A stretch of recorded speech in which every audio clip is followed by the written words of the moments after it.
This is it, right? The Rockstall? Aye, lad. The Council of Valkyries. The Valkyries are of Valhalla, are they not? Glad to see you're paying attention, brother. You are correct. Valhalla, the great hall of the Einherjar, is their home within Asgard. But while there, they are subject to the scrutiny of the All-Father himself.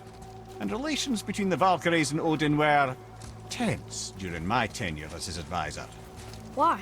Well, that's an even longer story, lad. For now, why don't we look around for some clues?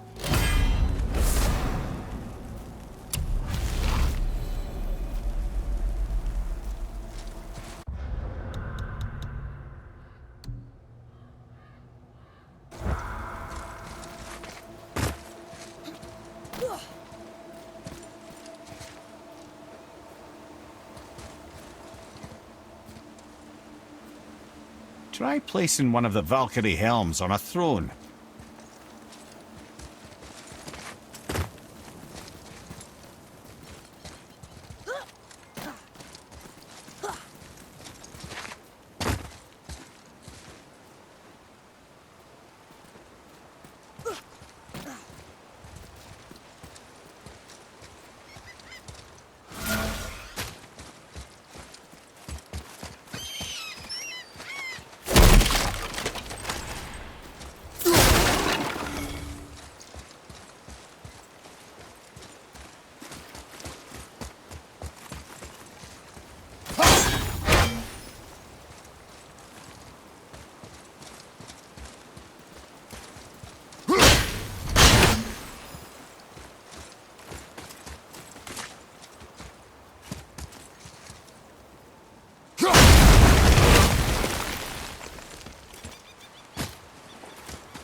Hello? I don't think she can hear you, lad.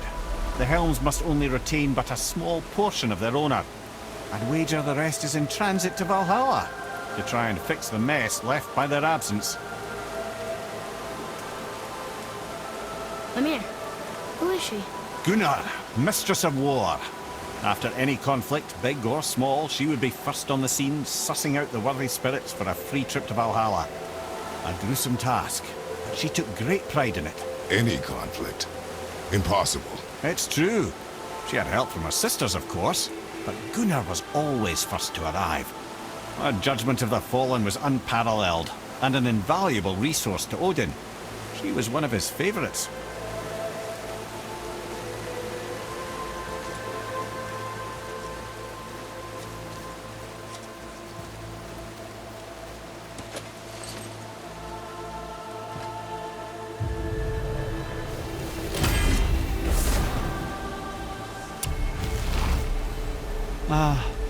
Gondul.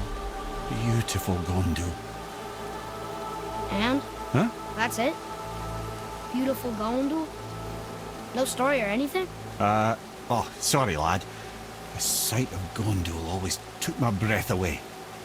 Gondul had a silver tongue, a sharp wit, and struck a figure so stunning it literally drove men insane. Odin forbid her from setting foot in Midgard after a time, as insanity is not a welcome trait in Valhalla.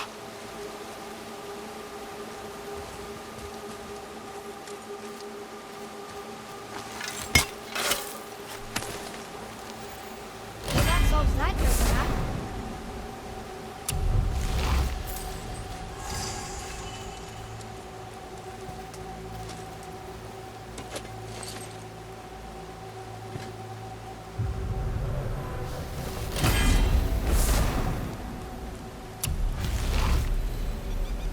This is none other than Geirdriful, the Master of Arms in Valhalla, responsible for arming and training Odin's Einherjar. His what? His army come Ragnarok. The entire reason Valhalla exists, you see. The Einherjar wait in the Great Hall endlessly, feasting, drinking, and fornicating themselves silly. Once Ragnarok begins, Odin calls them into service to fight on his behalf. Geirdriful had her hands full training that lot.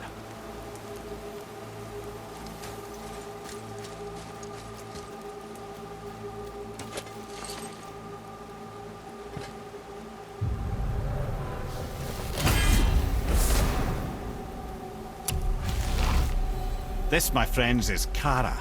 Now, Valkyries are volatile by nature, but Kara, the lass is wild storm personified. A wild storm. Aye, calm and collected. Then the air would shift and the fury of her storm would unleash. 'Twas beautiful in a way, assuming you could find proper shelter. Her tears would cleanse the blood-soaked battlefields.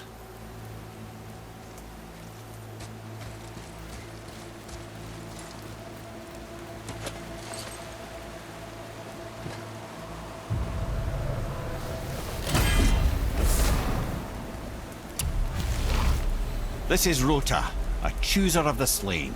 I thought all the Valkyrie did that. Not exactly, lad. Although that is what they're most famous for, and by far their greatest responsibility. You've seen what happens to the dead without the judgment of the Valkyries. Hellwalkers. That's right. Rota, Gunnar, Skuld. Without them to clean up the aftermath of battle, hell overflows with souls meant for Valhalla. A sorry state of affairs. Rota must be beside herself.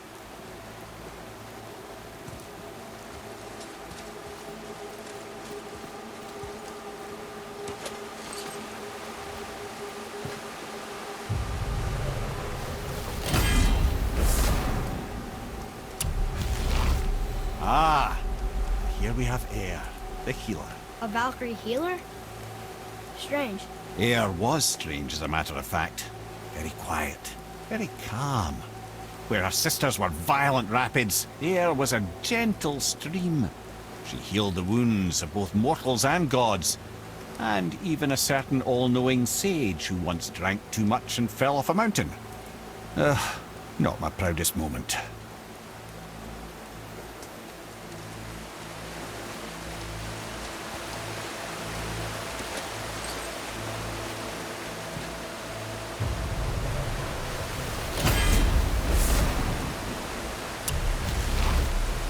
Well, Hilda, mistress of battle.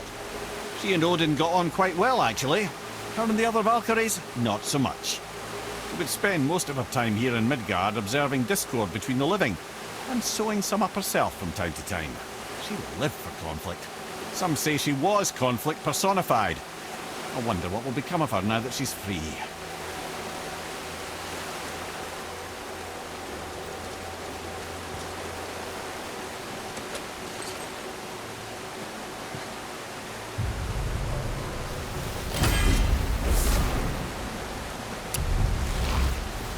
Olrun, once the daughter of a powerful chieftain.